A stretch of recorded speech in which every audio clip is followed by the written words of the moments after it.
el futuro de nuestros niños, niñas y adolescentes. Y también lo que hablábamos recién, el fin del El CAE, fin del Rodrigo. CAE, que es tremendamente importante, que ha pasado bastante desapercibido en la vorágine informativa, pero que va a beneficiar a un montón de familias ya, porque no son solo estudiantes, ya hay mucha gente que está casada, con hijos, con deuda hipotecaria y que más encima mensualmente debía cubrir este crédito, ¿cierto? Con aval del Estado que se acaba. Yo sé que esto para el erario público es una gran cantidad de dinero, pero era una promesa de campaña que se cumple rápidamente. Y ya que está don Mario acá, que me aprovecho de saludar, ¿cierto? Él Eso, es un gran salúdenlo. hincha de Santiago Morning, ¿eh? Por si acaso. Sí, pues, fanático de Muy Santiago bien, Morning. ¿cómo está Mario Sí. Aguilar? Bienvenido. Aquí está mi ¿Ve? carcasa de celular. Claro que sí, pues. Excelente. La mía es de la voz de los que Muy son. bien, muy bien. Muchas gracias por la invitación. Un gran gusto conversar con usted. Oye, un notición lo del CAE, es verdad. Ahora va a haber que ver los detalles, cómo va a ser la ley, pero el anuncio del ministro ayer fue una noticia muy positiva. Hay muchísimos profesores y profesoras que tuvieron que estudiar con deuda, porque son de origen de familias modestas, sencillas. Yo diría que un alto porcentaje de los profesores y profesoras estudiaron endeudándose en años anteriores, así que para nosotros también nos llega muy directamente esta noticia como una buena medida que se toma por parte del gobierno. Sí, y yo entiendo que no es tanta la plata que el gobierno va a tener que desembolsar para esto, porque ya le pagaba a los bancos de cierta manera. Pierde de eh, recuperar, en exacto, cierto sentido. pierde de recuperar, pero no, no es tanto el gasto, además. No es plata fresca que tiene que poner ahora, digamos. pero después, Eso, sí. muchas gracias por decirlo así. Eso era un poco lo que quería Ya, decir, no sí, es como sí. ahora. Perdón, antes de que entramos más en el tema de política pública, quería hacer otra pregunta, porque don Mario Aguilar acá es la persona que de cierta forma volvió en su presidencia del Colegio de Profesores al gremio, al centro del debate público, porque por mucho tiempo estaban muy atacados los y los profesores. Por supuestamente solamente estar preocupados de sus propios beneficios, de temas gremiales en lo chico y no conversar con el país. Y yo creo que el gran éxito de la gestión de Mario en el Colegio de Profesores es vincular esas cosas, de la deuda histórica, del maltrato de tantos gobiernos con el gremio de los profesores, con el problema que está pasando en las aulas, con el trato que demos como sociedad a los y las estudiantes. Entonces quería preguntar un poco por la sabiduría de profesor con el tema de cómo ves la vuelta a clases presenciales. Porque hemos entrevistado a varios directores de colegios, como entrevistamos el del Colegio 7, Sí, del Liceo ¿cierto? 7. Del Liceo 7, que estaba expresando una verdadera preocupación por el estado psicológico de los niños de estar volviendo después de 2 años de encierro con una agitación, con una violencia que vemos en las calles también, con la respuesta de los vendedores ambulantes a la marcha estudiantil. O sea, que son momentos complejos a nivel país. Hay una tensión psíquica. Y al final eso se ve en las aulas. Yo tengo muchos amigos docentes, a mí me toca como profesor universitario ver la parte más piola de eso, pero es fuerte, ¿no? ¿Cómo están pasando los y los profesores en este momento y ve cuáles son las técnicas que se puede ocupar para calmar los ánimos un poco? Sí, buenos días, Hassan. Mira, la verdad es que te metes en un tema que es súper de fondo y muy, muy profundo en su necesidad de reflexión. Es muy importante el tema que tú estás tocando, porque en el fondo vas a la esencia del modelo, que en educación lo hemos vivido muy duramente durante décadas. Estamos hablando de un modelo que se impuso en los años 80 por la dictadura, que después en los años 90 y primera parte del 2000 se profundizó muchísimo, modelo que fue cuestionado por las movilizaciones estudiantiles de los pingüinos primero, después los universitarios, después las nuestras, que fueron muy fuertes entre los años 2016 y 2019 con un paro larguísimo de 51 días. Y en todos esos momentos lo que se cuestionaba era este modelo educacional mercantilizado, deshumanizado, un modelo donde lo único que importa son los rendimientos, la productividad, todo se mide y finalmente trabajamos para la medición y no para educar. Y yo creo que ese sistema, ese modelo es el que está haciendo agua hoy día y ya explotó. Nosotros alertamos muchas veces durante mucho tiempo que este modelo era una bomba de tiempo. Lo que estaba ocurriendo en las escuelas era una bomba de tiempo y ya habían muchos síntomas de eso. Habían muchos síntomas. Y si tú le sumas el contexto pandemia, ¿no es cierto?, que a todos nos ha alterado nuestra vida, si sumas el contexto social país, en donde hay una serie de conflictos sociales desarrollándose por largo tiempo, nos encontramos con que lo que hace hoy día es que esta olla de presión ya está reventando. Y esa violencia que está en las escuelas, que hay que contener, ¿no? Obviamente hay que contener esa violencia y hay que tomar medidas inmediatas, pero lo más de fondo tiene que ver con cambiar la concepción de la educación y que recuperemos el sentido humanizador. Nosotros en el Colegio de Profesores y Profesores llamamos una frase, fuerza, por una educación humanizadora, transformadora y liberadora, y salir de esta camisa de fuerza que ha sido toda esta línea educativa, no solo mercantilizada en términos de que se instaló el lucro en la educación, el negocio educativo y todo eso, sino también por lo que se pide que los profesores hagamos en el aula, que básicamente es exprimir a los estudiantes como un limón para sacarles rendimiento, un rendimiento que ni siquiera está muy claro para qué sirve. El CIMSE, yo siempre le he preguntado a los especialistas defensores del CIMSE, bueno, pero exactamente dígame usted, ¿qué evalúa el CIMSE? Y nunca me saben dar una explicación porque en realidad no hay una explicación muy... Nos metimos en una máquina de rendir. ¿Qué significa subir 10 puntos en el CIMSE? Le he preguntado yo a los defensores o a la agencia de calidad, muchas veces tuve debate con ellos. A ver, explíqueme que se celebra tanto que este colegio subió 10 puntos. ¿Qué significa en términos prácticos respecto a los aprendizajes? ¿Qué significa en términos técnicos, en términos pedagógicos? Nunca ha habido una explicación sólida, porque no tiene una explicación sólida. Subir 10 puntos, bajar 10 puntos, es como dicen que el CIMSE sirve como un termómetro, ¿no es cierto? Bueno, cuando tú tienes fiebre, es cuando pasas de cierta temperatura, ¿cierto? De 37 grados hacia arriba, claro. Pero si tienes 35,8 o 36,1, no es una diferencia importante, ¿no es cierto? Claro. Exactamente lo mismo pasa en el CIMSE. Nos volvimos locos por las mediciones, en una cosa demencial. Llegamos al paroxismo, ¿no es cierto?, cuando Lavín, de ministro de Educación, este mismo que está arrancado en España ahora, puso semáforos, categorizó a los colegios por semáforos. Entonces, un semáforo rojo, colegio que es indeseable, semáforo amarillo más o menos, colegio verde, todos los premios. Y era una cosa absurda y nos enfermó. El sistema educacional en Chile ha estado enfermo. Esa es la palabra, aunque suene dura. Y esa enfermedad se expresa hoy día en esta violencia brutal, se expresa en la licencia médica de llegar al verde, como dice usted, hay que presionar a los profesores, a los docentes, enfermarlos. Enfermarlos y enfermar a los jóvenes y a las jóvenes también. Nos obliga el semáforo verde, claro. Nos obligaba, y después se sacó el semáforo, pero la lógica siguió siendo la misma, nos obligaba a adiestrar más que educar. Claro. Y Hassan lo sabe, para la misma prueba PSU, lo que tú tienes que hacer es adiestrarte, no educarte. Educar es una cosa mucho más compleja, más rica, más profunda. Es verdad. Entonces, eso, y yo escuché anoche al ministro de Educación en una entrevista en la red, a mí me abrió esperanzas que él habló de estos temas. Tal vez no lo dijo con esta pasión que lo digo yo, pero habló de la necesidad de ir a una educación integral, de terminar con este estrés, de terminar con esta presión, el verdadero bullying que han tenido las comunidades educativas muchas veces, en colegios donde hay un trabajo social enorme, pero por el mismo tipo de alumnos que atienden los rendimientos en las pruebas estandarizadas no son los que el sistema espera. Entonces a ese colegio se le hace bullying, se le presiona, se le amenaza con el cierre, y entonces los profesores se ven obligados a desatender el aspecto emocional, que es lo primero y lo más importante que tiene que haber en una relación de enseñanza-aprendizaje. Y muchas veces nosotros hemos estado en tal presión que no tenemos tiempo para conversar con nuestros estudiantes. ¿Me puedes creer lo duro de lo que estoy diciendo, lo dramático de lo que estoy diciendo? De repente estás tan presionado que tienes que ir a llenar un formulario, que tienes que preparar la clase, revisar pruebas. Exacto. Exactamente. Se te acerca un estudiante y te dice, profe, necesito hablar con usted. No puedo ahora.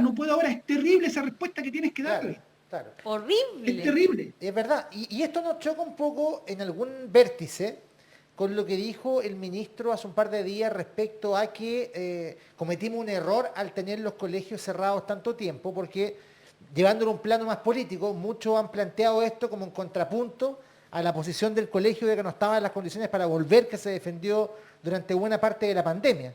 ¿Cómo lo pondrá usted? Mira, le escuché la explicación que había anoche en la red Y claro, yo creo que fue una muy mala cuña del ministro, pero exactamente, al parecer por la explicación que dio, no es exactamente lo que quiso decir o lo que se desprende de la cuña. Y yo creo que él tiene que aprender que cuando sea ministro de Estado, de repente una frase mal dicha puede tener consecuencias, porque ya no es una frase de cualquier ciudadano, es la frase de un ministro de Estado en representación de un gobierno. De Exactamente. acuerdo a la explicación que yo le escuché anoche, él no estaba diciendo que los colegios no tendrían que haber cerrado, porque se entendió muy duro como lo dijo, y yo creo que él está de acuerdo que durante la pandemia, en su época crítica, el 95% de la gente, nosotros hicimos encuesta, estaba de acuerdo en que los colegios tenían que estar cerrados. Habría sido una catástrofe sanitaria brutal si los colegios no cerraran. Lo que él quiso decir, según lo que explicó anoche, era que el gobierno no había tenido, el gobierno anterior, suficiente capacidad de diálogo para generar confianza y generar las condiciones para que el retorno hubiese sido antes, cosa que compartimos. Ese gobierno nunca tuvo esa disposición y por lo tanto, a pesar de que en el segundo semestre del año 2021 los colegios abrieron y estuvimos los profesores en los colegios para hacer las clases presenciales, así que no es que los colegios recién abren ahora en marzo, abrieron ya el segundo semestre del año pasado, pero no llegaban los alumnos, llegaba un 20%, porque las familias no tenían ninguna confianza en las medidas del gobierno que siempre las quiso imponer.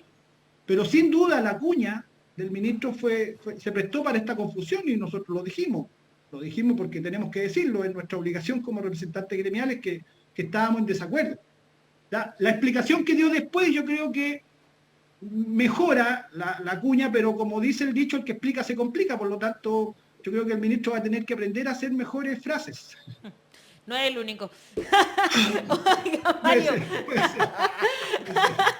ser. Es que Mario es dicharachero, Mario, y me cae bien por eso. Oiga, yo quería también, claro, y de hecho al principio del año hubo una controversia por eso, cuando todavía no asumía este gobierno, digamos, el anterior ministro seguía con la cosa de este enfrentamiento, ¿no es cierto?, con los profesores y profesoras, ¿verdad?, con el colegio en particular, y nunca se entendió o se caricaturizó lo que ustedes quisieron decir, y que es la poca preparación que hubo.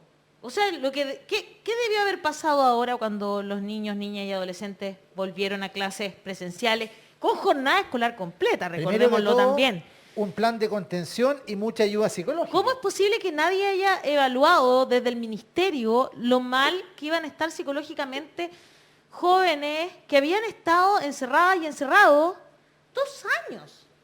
¿De verdad cómo no evaluaron que esto podía llegar a pasar? Como que yo me lo pregunto, Mario. Bueno, esa es la gran pregunta. Es para un concurso esa pregunta, ¿eh? Porque realmente es difícil la respuesta, cómo no fueron capaces de ver eso. Yo creo que no les importaba. Voy a ser bien duro. Yo creo que a la gente del gobierno anterior, Dígalo que nomás. tiene el signo peso y los números y las cifras, pero que las personas son su última prioridad, digamos, y se mostró durante toda su gestión, yo creo que no les importaba. No les importaba, ellos querían que se echara a andar la máquina de nuevo nomás, punto, porque tiene implicancias económicas echar a andar la máquina escolar, ¿no es cierto? Sobre todo mujeres en este país todavía machistas, ¿no es cierto? La mujer es la principal encargada del cuidado de los niños. Entonces el colegio para la élite económica de este país muchas veces es más bien una guardería que un centro educacional, digámoslo así de claro y duro. Entonces había que echar a andar la guardería para que la máquina económica volviera a producir y les diera la rentabilidad que ellos esperan siempre. Pero ocurre que, y nosotros lo dijimos, y suena medio pedante decirlo, dijimos, pero si se revisan todas nuestras declaraciones previas a marzo, alertamos, decíamos, nosotros creemos que hay que retomar la presencialidad, sí, estamos de acuerdo en retomar la presencialidad y hay que ir normalizando el sistema escolar porque no se aguanta un tercer año todavía con los colegios cerrados, funcionando con el grueso de los estudiantes online.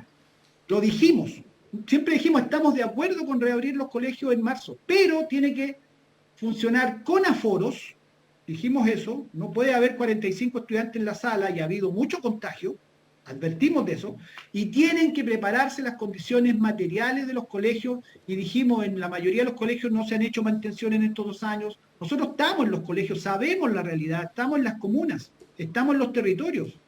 Entonces, ahora a mí me corresponde el territorio metropolitano y yo he estado en la mayoría de las comunas viendo los colegios con mis colegas de los directorios comunales y con los colegas de los colegios. Entonces, no nos cuentan cuentos. Sabíamos que no estaban las mantenciones, sabíamos que había baños insalubres, que habían plagas de ratones, de palomas, que durante 2 años se atendió muy a media o no se atendió. Entonces no podía el sistema volver tan abruptamente. Y además dijimos, lo más importante no tiene que ser ni la cobertura curricular, ni las pruebas estandarizadas, lo más importante debe ser la atención emocional y social de niños, niñas, adolescentes y adultos, incluyendo, ¿no es cierto?, los adultos que están en recuperación de estudios, que durante 2 años no han tenido una normalidad escolar. No se puede pedir a un niño que estuvo todo este tiempo en casa que ahora esté 8 horas con mascarilla, sentado, quieto. Eso agudizó el problema más de fondo que yo señalaba de este sistema enfermo donde explota. Por supuesto, esto se aceleró con este estrés y esta tensión enorme, y los profesores no podemos ser carne y cañón para detener algo que nos sobrepasa. La violencia escolar nos sobrepasa como docentes. No podemos contener una violencia de esa envergadura y por lo tanto se necesitan intervenciones muchísimo más fuertes. Pero también, vuelvo al punto, porque es un punto muy de fondo de acuerdo a la primera pregunta, también reformular nuestro sistema educacional y convertirlo en un sistema humano donde la preocupación sea educar a nuestros estudiantes, no adiestrarlos, verlos como personas, individuos, no como un número, como pasa hoy día que para el sistema son un número, son una cifra, son un resultado SIMPSE.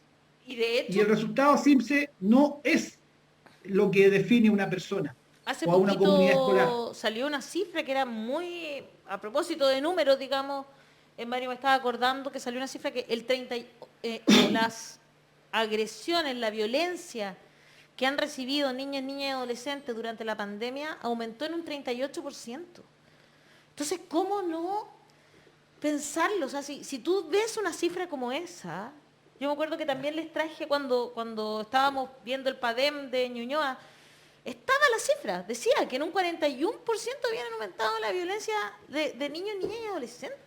Bueno, y eso también es el espejo, como lo hemos conversado acá, de lo que pasa al interior de las familias. Es que eso, por eso voy claro. Y entonces, si hay un ellos correlato. vivieron eso, Sí, evidente que iba a pasar. Sí, sí. Y bueno, ¿y sabes qué? Había que reforzar equipo. Muchas veces los colegios no tienen psicólogo, tienen uno para no sé cuántos cursos. Creo que acá hubo una falta de previsión que hoy día está redundando en conflictos escolares que tienen una afectación sobre la formación de los estudiantes. O sea, vamos a tener que parar igual, ¿cachai? Como lo hicieron en el Liceo 7, una jornada de reflexión, algo. Voy a leer los comentarios, Mario.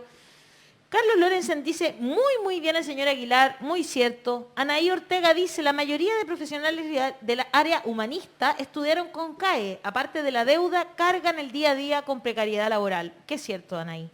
Naya de Quiñones dice, el ministro de Educación dijo que era un error no haber vuelto a clases pronto. Todos se tiraron en contra del colegio de profesores, que son flojos, que bla, bla. Yo vi a las profes de mis hijos trabajando hasta con sus propios recursos en la pandemia.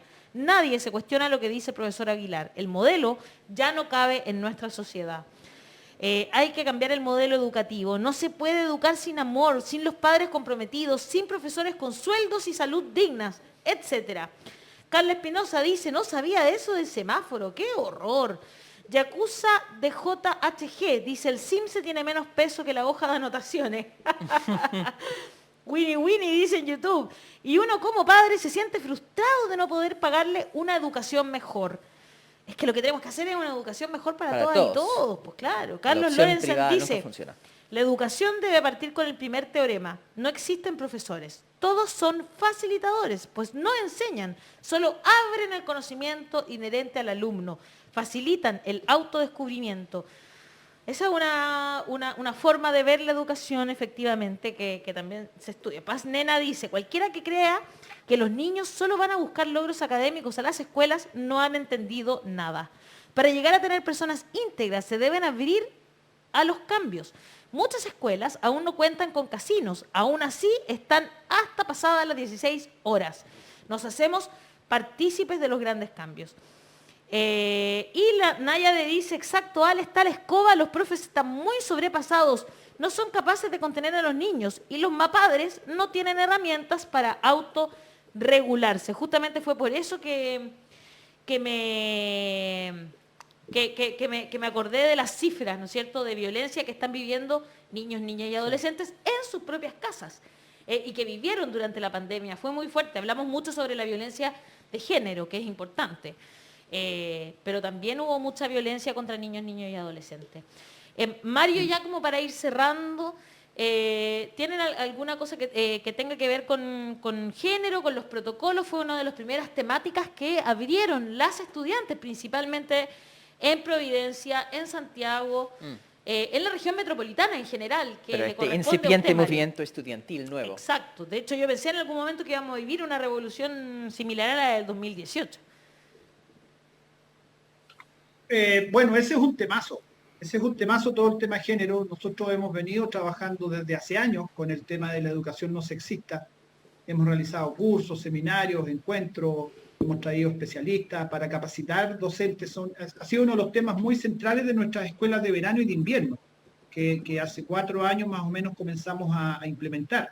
En esta línea que decía Hassan de que nuestro gremio no puede ser solo reivindicación salarial, no dejando de lado eso, porque también parte de nuestra tarea, pero abordar también muchísimas otras temáticas y lo pedagógico.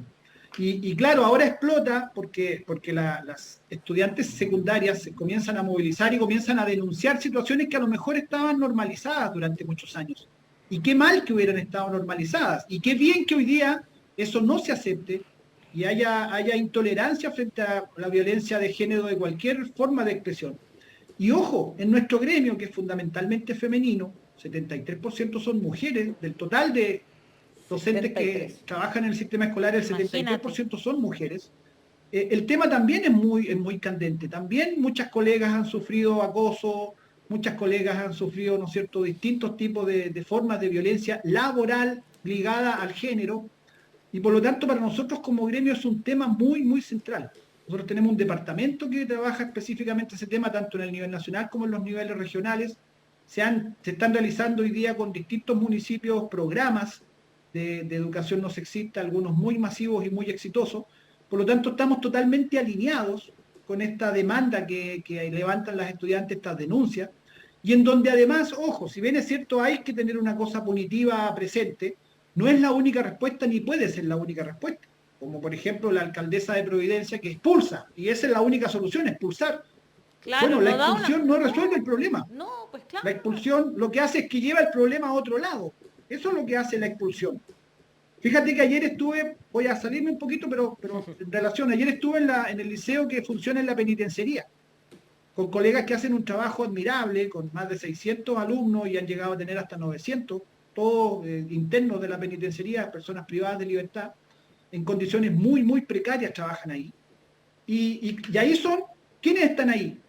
Todos los que desertaron del sistema escolar. Los que desertaron en algún momento del sistema escolar regular, siendo adolescentes o siendo niños incluso, son los que hoy día están presos por distintos delitos y que nuestros colegas, en un esfuerzo enorme y con escasísimo apoyo, 40 docentes ahí que hacen un trabajo realmente para ponerlo en un monumento. Yo estuve ahí con ellos y estuve incluso compartiendo con algunos de sus estudiantes que son personas detenidas, presas, digamos, presos. Fue muy interesante ver el trabajo que hacen y esos son los que desertaron del sistema. Entonces, ligo con esto de que cosas que hemos normalizado por años, la violencia de género, no es que vuelvo al tema, la violencia de género, ¿no es cierto?, es una cuestión que hay que abordar y hay que abordarla con decisión. El gobierno se declaró feminista, perfecto, estamos de acuerdo con esa definición, pero eso tiene que traducirse ahora en políticas concretas. De hecho, el gobierno ya acogió que se va a dejar un día en el país, se va a realizar una jornada en conjunto con nosotros como gremio, una jornada de reflexión en torno a este tema, un día que se van a suspender las clases para trabajar únicamente este tema en todas las comunidades escolares. Así que hay que seguir avanzando en esa línea. Sí, de hecho, de eso quería preguntar rápida, porque como líder histórico del colegio y que ahora estamos con un gobierno que no está en contra de los gremios y los sindicatos, se supone que va a haber un nuevo trato entre el Colegio de Profesores y Profesoras y el gobierno. ¿Cómo ve la posibilidad de cooperación con el gremio específicamente, el nuevo rol del gremio, digamos? Bueno, nosotros siempre hemos estado disponibles con todos los gobiernos, pero es obvio que con el anterior la situación fue bastante dura y las posibilidades de diálogo, de cooperación fueron imposibles. Nosotros esperamos que con este gobierno, y de hecho hay señales de que hay esa disposición de diálogo, pero nosotros remarcamos algo siempre con mucha fuerza y mucha convicción, que es nuestra autonomía gremial. Nosotros como gremio, por definición, y es algo que defendimos y es lo que me llevó a mí a ser presidente, porque había un cuestionamiento muy fuerte a las directivas anteriores en esa línea, nosotros levantamos muy fuerte el tema de la autonomía gremial, es decir, nosotros somos autónomos y vamos a cuidar eso como algo sagrado de cualquier partido político, de cualquier coalición, de cualquier gobierno de turno.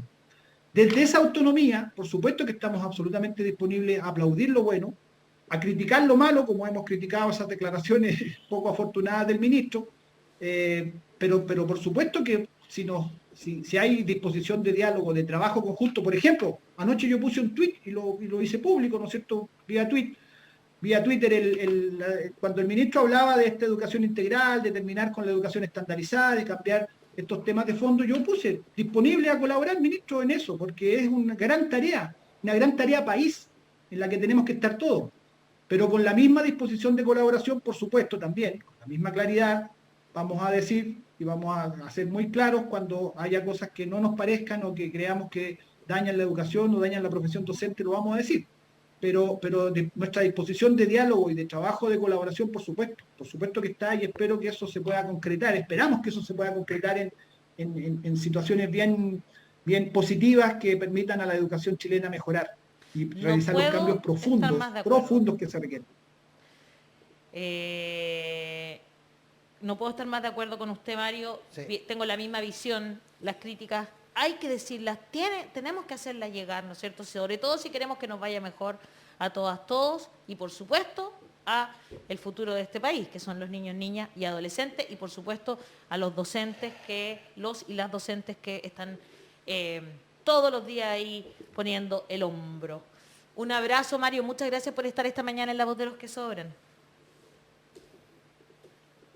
Sí, se fue un poquito la onda cuando intervino Alejandra, pero me parece que dijo que estaba de acuerdo. Bueno, perfecto, yo creo que mucha gente está de acuerdo. Eso dije, que estoy de acuerdo con esa forma de ver las cosas, digamos. Un abrazo grande, Mario, muchas gracias por estar. Pero yo creo que es muy extendido en el país y creo que fue uno de los grandes temas del estallido social. No solo económico, el estallido social no solo levantó demandas económicas o de mayor equidad en lo económico, levantó sobre todo la necesidad de otra forma de convivencia y otro estilo de vida como país, como sociedad, como personas, como seres humanos. Y eso es lo que tenemos que construir. Gracias por la invitación. Un abrazo. Chao.